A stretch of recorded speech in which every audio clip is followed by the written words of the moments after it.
Hi hello ನಮಸ್ಕಾರ, welcome back my YouTube channel. ನಾನು ಹರ್ಷಿತಾ.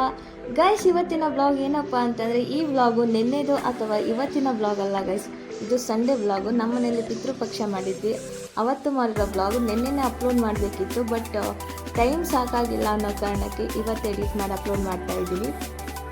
ಅವತ್ತು ಬೆಳಗ್ಗೆ ನಾನು ಬ್ರೇಕ್ಫಾಸ್ಟಿಗೆ ದೋಸೆ ಮತ್ತು ಬೀಟ್ರೂಟ್ ಪಲ್ಯ ಮಾಡಿದ್ದೆ. ಆ್ಯಂಡ್ ನನಗೊಂದು ಪಾರ್ಸಲ್ ಬಂದಿತ್ತು. ಪಾರ್ಸಲ್ ಅದು ನಮ್ಮದಲ್ಲ, ಏನಪ್ಪ ಅಂತಂದರೆ ಕಾಲ್ ಚೈನು. ಆ ಥರ ಕಾಲ್ ಚೈನ್ ನಾವು ಹಾಕ್ಕೊಳ್ಳೋದಿಲ್ಲ, ಆರ್ಡರ್ ಕೂಡ ಮಾಡೋದಿಲ್ಲ. ಫ್ಲಿಪ್ಕಾರ್ಟ್ ಅವರು ಲಲಿತಾ ಅನ್ನೋ ಹೆಸರಿದೆ ಅಂತ ಅಂದ್ಬಿಟ್ಟು ಬಂದು ನಮ್ಮನೆ ಹತ್ರ ಕೊಟ್ಟು ಹೋಗಿದ್ದಾರೆ. ನಮ್ಮಮ್ಮ ನಾವೇ ಏನೋ ಆರ್ಡರ್ ಮಾಡಿದ್ದೀನಿ ಅಂತ ಅಂದ್ಬಿಟ್ಟು ಇಸ್ಕೊಂಡಿದ್ದಾರೆ. ನೀವೇನಾದರೂ ಆರ್ಡರ್ ಮಾಡಬೇಕಾದ್ರೆ ಅಡ್ರೆಸ್ನ ಕರೆಕ್ಟಾಗಿ ಹಾಕಿ, ನಿಮ್ಮ ನೇಮ್ ಮುಂದೆ ನಿಮ್ಮ ಹಸ್ಬೆಂಡ್ ಅವ್ರು ನಿಮ್ಮ ಫಾದರ್ ನೇಮ್ ಕ್ಲೀನಾಗಿ ಮೆನ್ಷನ್ ಮಾಡಿಬಿಟ್ಟು ಹಾಕಿ ಗೈಸ್. ಮನೆಯಲ್ಲಿ ಅಡುಗೆ ಮಾಡೋದಕ್ಕೆ ಐಟಮ್ಸ್ನೆಲ್ಲ ರೆಡಿ ಮಾಡ್ಕೊತಾ ಇದ್ರು. ಚಿಕನ್ ಮತ್ತು ಫಿಶ್ ತೊಗೊಂಬಂದಿಟ್ಟಿದ್ರು ಅಪ್ಪ. ಮಳೆ ಬಂದುಬಿಡುತ್ತೆ ಅಂದ್ಬಿಟ್ಟು ಬೇಗ ಮುಗಿಸೋಣ ಅಂತ ಅಂದ್ಬಿಟ್ಟು ಅಡುಗೆ ಬೇಗನೆ ಶುರು ಮಾಡಿದ್ವಿ. ನಮ್ಮ ತಾತನಿಗೆ ಒಬ್ಬಟ್ಟು ಇಷ್ಟ ಅಂತ ಅಂದ್ಬಿಟ್ಟು ನಮ್ಮಮ್ಮ ಒಬ್ಬಟ್ಟು ಮಾಡ್ತಿದ್ರು. ಗೈಸ್, ಎಂಥ ಜನ ನೋಡಿ ಗೈಸ್, ನಾವು ತಿನ್ನಬೇಕು ಮಾಡಿಕೊಡಿ ಅಂತಂದರೆ ಕೆಲವೊಂದ್ಸರಿ ಮಾಡಿಕೊಡಲ್ಲ. ವರ್ಷಕ್ಕೊಂದ್ಸರಿ ಹಬ್ಬ ಬರುತ್ತೆ ಅಂದ್ಬಿಟ್ಟು ಅವ್ರು ತಿಂತಾರೋ ಇವಾಗ ಗೊತ್ತಿಲ್ಲ, ಅವ್ರಿಗೆ ಏನೇನು ಇಷ್ಟ ಅದನ್ನೆಲ್ಲ ಮಾಡಿರ್ತಾರೆ. ಫೈನಲಿ ಅಡುಗೆ ಮಾಡೋಕ್ಕೆ ಶುರು ಮಾಡ್ಕೊಂಡಿದ್ವಿ. ನಮ್ಮಪ್ಪ ಯಾವ್ಯಾವ ಐಟಮ್ಸ್ ಹೇಳಿದ್ರೋ ಆ ಎಲ್ಲ ಐಟಮ್ಸ್ಗಳನ್ನ ರೆಡಿ ಮಾಡಿ ಕೊಟ್ಟಿದ್ವಿ. ಅವರು ಅಡುಗೆ ಮಾಡೋದಕ್ಕೆ ಶುರು ಮಾಡ್ಕೊಂಡಿದ್ರು. ಆ್ಯಂಡ್ ನಾನು ವಿಡಿಯೋ ಮಾಡ್ಕೊತ ಅವರು ಯಾವ ಕ್ವಾಂಟಿಟಿಲಿ ಐಟಮ್ಸ್ಗಳನ್ನ ಹಾಕ್ತಾರೆ ಅನ್ನೋದನ್ನು ನೋಡ್ಕೊತಾ ಇದ್ದೆ. ನಾರ್ಮಲಾಗಿ ಎಲ್ಲರ ಮನೆಯಲ್ಲೂ ಅಮ್ಮಂದಿರು ಅಡುಗೆ ಮಾಡೋದನ್ನು ಹೇಳ್ಕೊಡ್ತಾರೆ. ನಮ್ಮ ಮನೇಲಿ ನಾನ್ ವೆಜ್ ನನಗೆ ಗೊತ್ತಿರೋ ಎಲ್ಲ ರೆಸಿಪೀಸು ನಾನು ನಮ್ಮ ಅಪ್ಪನ ಹತ್ರನೇ ಕೇಳಿ ತಿಳ್ಕೊಂಡು ಮಾಡೋದು. ಅವ್ರ ರೇಂಜಿಗೆ ಮಾಡೋದಕ್ಕೆ ಬರಲಿಲ್ಲ ಅಂತಂದ್ರೆ ಒಂದು 70-75% ಆದರೂ ಅವ್ರನ್ನ ರೀಚ್ ಮಾಡ್ತೀನಿ ನಾನು. ನಿಮಗೇನಾದರೂ ಈ ರೆಸಿಪೀಸ್ ಬೇಕು ಅಂತಂದರೆ ಕಮೆಂಟ್ ಮಾಡಿ, ನಾನು ಡೀಟೇಲಾಗಿ ವಿಡಿಯೋದಲ್ಲಿ ಎಕ್ಸ್ಪ್ಲೈನ್ ಮಾಡ್ತಾ ಅಪ್ಲೋಡ್ ಮಾಡ್ತೀನಿ. And one thing, my dad is very very good non veg cook guys. ಯಾರಿಗೆ ಹೇಗೋ ಗೊತ್ತಿಲ್ಲ, ನಮ್ಮ ಮನೆಯಲ್ಲಿ ಸಿಕ್ಕಾಪಟ್ಟೆ ಚೆನ್ನಾಗಿ ಅಡುಗೆ ಮಾಡೋ ವ್ಯಕ್ತಿ ಅಂತಂದರೆ ಅದು ನಮ್ಮಪ್ಪ ಮಾತ್ರ. ಆ್ಯಂಡ್ ಬೆಂಗಳೂರಿಂದ ನಮ್ಮ ಅಕ್ಕ ಬರ್ತಿದ್ಲು. ಬಸ್ ಸ್ಟ್ಯಾಂಡಲ್ಲಿದ್ದೀನಿ, ಬಾ ಕರ್ಕೊಂಡೋಗು ಅಂತ ಅಂದ್ಬಿಟ್ಟು ಫೋನ್ ಮಾಡಿದ್ಲು. ಅವಳನ್ನ ಕರ್ಕೊಂಬರೋದಕ್ಕೆ ನಾನು ಬಸ್ ಸ್ಟ್ಯಾಂಡಿಗೆ ಹೋದೆ. ಇವತ್ತು ನಮ್ಮ ಬಾವ ಬರಬೇಕಿತ್ತು. ಆ್ಯಕ್ಚುಲಿ ಅವ್ರಿಗೆ ಡ್ಯೂಟಿ ರಜೆ ಕೊಡಲಿಲ್ಲ, ಆ ಕಾರಣಕ್ಕೆ ಅವರು ಬರೋಕ್ಕಾಗಲಿಲ್ಲ. ಇವಳು ಒಬ್ಬಳೇ ಬಂದಿದ್ಲು. ಮದುವೆ ಆಗಿ 2 ಇಯರ್ಸ್ ಆಗ್ತಾ ಬಂದ್ರೂ ಇವಳು ಮಾತ್ರ ಸ್ವಲ್ಪನೂ ಚೇಂಜ್ ಆಗಿಲ್ಲ ಗೈಸ್. ಅವಾಗ ಹೇಗಿದ್ಲು ಇವಾಗಲೂ ಹಾಗೆ ಇರ್ತಾಳೆ. ಶಿ ಈಸ್ ನಾಟ್ ಶೋಕಿ ಗರ್ಲ್. ಫೈನಲಿ ನಾವು ಆಟೋ ಹತ್ಕೊಂಡು ಮನೆ ಹತ್ರ ಬಂದ್ವಿ. ಮನೆ ಹತ್ರ ಬರ್ತಿದ್ದಂಗೆ ಇವ್ರ ಖುಷಿ ನೋಡಿ ಗೈಸ್, ಅವಳ ಮುಖ ನೋಡ್ತಿದ್ದಂಗೆ. ಅಮ್ಮ ಅಜ್ಜಿ ತಾತ ಅವ್ರಿಗೆ ಪೂಜೆ ಮಾಡೋಕ್ಕೋಸ್ಕರ ಎಲ್ಲ ರೆಡಿ ಮಾಡ್ಕೊತಾ ಇದ್ರು. ಕೆಲವೊಬ್ಬರು ಏನಪ್ಪ ಅಂತಂದರೆ ಪಿತೃಪಕ್ಷ ಮುಗಿದ್ಮೇಲೆ ಕೂಡ ಹಬ್ಬಗಳನ್ನ ಮಾಡ್ತಾರೆ. ಆ್ಯಂಡ್ ಆಯುಧ ಪೂಜೆಯಲ್ಲಿ ಸತ್ತವ್ರಿಗೆ ಪೂಜೆ ಮಾಡ್ತಾರೆ. This is not good guys. ಕೆಲವೊಬ್ಬರು ಮನೆಯಲ್ಲಿ ಪಿತೃಪಕ್ಷದ ದಿವಸ ದೇವ್ರಿಗೂ ಪೂಜೆ ಮಾಡಿ ಇವ್ರಿಗೂ ಪೂಜೆ ಮಾಡ್ತಾರೆ. ನಮ್ಮ ಮನೆಯಲ್ಲಿ ಆ ಥರ ಅಲ್ಲ ಗೈಸ್. ನಮ್ಮ ಮನೆಯಲ್ಲಿ ಯಾವುದೇ ತರಹದಂತಹ ದೇವ್ರ ಪೂಜೆ ಮಾಡಲ್ಲ. 1 ವೀಕ್ ಮೊದಲೇ ನಮ್ಮಮ್ಮ ಪೂಜೆ ಮಾಡೋದನ್ನು ಬಿಟ್ಟಿರ್ತಾರೆ. ಯಾಕೆ ಅಂತಂದರೆ ನಾವು ಪೂಜೆ ಮಾಡೋದು ಏನಕ್ಕಪ್ಪ ಅಂತಂದರೆ ಅವರು ಬರ್ತಾರೆ, ಅವ್ರಿಗೆ ಬೇಕಾಗಿರೋದು ತಿಂದು ಆಶೀರ್ವಾದ ಮಾಡಿ ಹೋಗ್ತಾರೆ ಅಂತ ಅಲ್ವಾ ಗೈಸ್.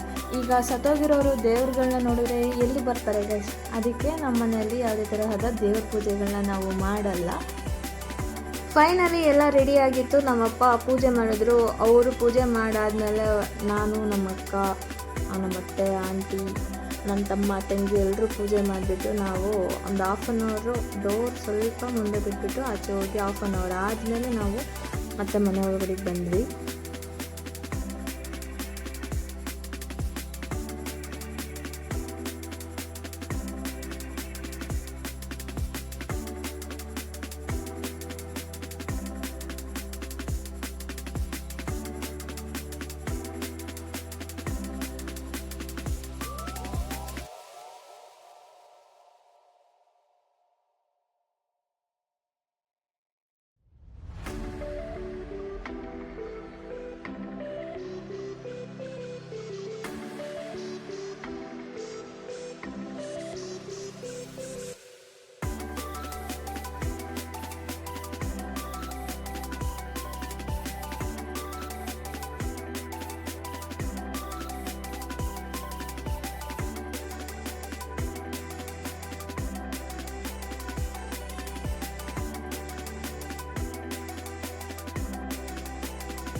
ತುಂಬ ದಿನಗಳ ಆದಮೇಲೆ ನಮ್ಮ ಅಪ್ಪ ಅಮ್ಮ ಊರಿಂದ ಬಂದರು. ಲಾಸ್ಟ್ ಯಾವಾಗಪ್ಪ ಅವರು ಒಟ್ಟಿಗೆ ಬಂದಿದ್ದಿತ್ತು ಅಂದರೆ ನಮ್ಮ ಅಕ್ಕನ ಮದುವೆಯಲ್ಲಿ ಬಂದಿತ್ತು, ಅದೇ ಲಾಸ್ಟು. ಅದಾದಮೇಲೆ ಇವತ್ತೇ ಬರ್ತಿರೋದು. ಇವ್ರು ಬಂದಿತ್ತು, ಸಿಕ್ಕಾಪಟ್ಟೆ ಖುಷಿ ಆಯಿತು. ಇನ್ನು ನಮ್ಮ ಆಂಟಿ ಅವರೆಲ್ಲ ಮಿಸ್ಸಿಂಗ್ ಗೈಸ್. ಅವರೆಲ್ಲ ಬಂದಿದ್ರೆ ತುಂಬ ಚೆನ್ನಾಗಿರ್ತಿತ್ತು, ಬಟ್ ಇಟ್ಸ್ ಓಕೆ. ಫೈನಲಿ ಅಪ್ಪ ಅಮ್ಮ ಬಂದಾದಮೇಲೆ ಅವರು ಅವ್ರ ಅಪ್ಪ ಅಮ್ಮನಿಗೆ ಪೂಜೆ ಮಾಡಾದಮೇಲೆ ಎಲ್ಲರೂ ಒಟ್ಟಿಗೆ ಕುತ್ಕೊಂಡು ಊಟ ಮಾಡ್ತಾ ಮಾತಾಡ್ಕೊತ ತಮಾಷೆ ಮಾಡ್ತಾ ಈ ದಿನ ತುಂಬ ಸ್ಪೆಷಲ್ಲಾಗಿ ಮಾಡಿತ್ತು. ನಮ್ಮಪ್ಪ ಬಂದಿದ್ದು. ಇವತ್ತಿನ ನನ್ನ ಡೇ ಹೀಗಿತ್ತು, ತುಂಬ ಖುಷಿಯಲ್ಲಿ ಎಂಡ್ ಆಯಿತು. ಆ್ಯಂಡ್ ನನ್ನ ಬ್ಲಾಗ್ ಕೂಡ ಇವಾಗ ಎಂಡ್ ಆಗ್ತಿದೆ. ನಿಮಗೇನಾದರೂ ಈ ಬ್ಲಾಗ್ ಇಷ್ಟ ಆಗಿದರೆ ಲೈಕ್ ಮಾಡಿ, ಶೇರ್ ಮಾಡಿ, ಆ್ಯಂಡ್ ತಪ್ಪದೆ ಸಬ್ಸ್ಕ್ರೈಬ್ ಮಾಡಿಕೊಂಡು ಸಪೋರ್ಟ್ ಮಾಡಿಕೊಡಿ ಅಂತ ಹೇಳ್ತಾ thank you for watching. And day by day ತುಂಬ ಸಬ್ಸ್ಕ್ರೈಬರ್ಸು, ವ್ಯೂಸು ಎಲ್ಲ ಜಾಸ್ತಿ ಆಗ್ತಿದೆ. ನಿಮ್ಮ ಸಪೋರ್ಟ್ ಯಾವಾಗಲೂ ಹೀಗೆ ಇರಲಿ. Lots of love and thank you. Bye.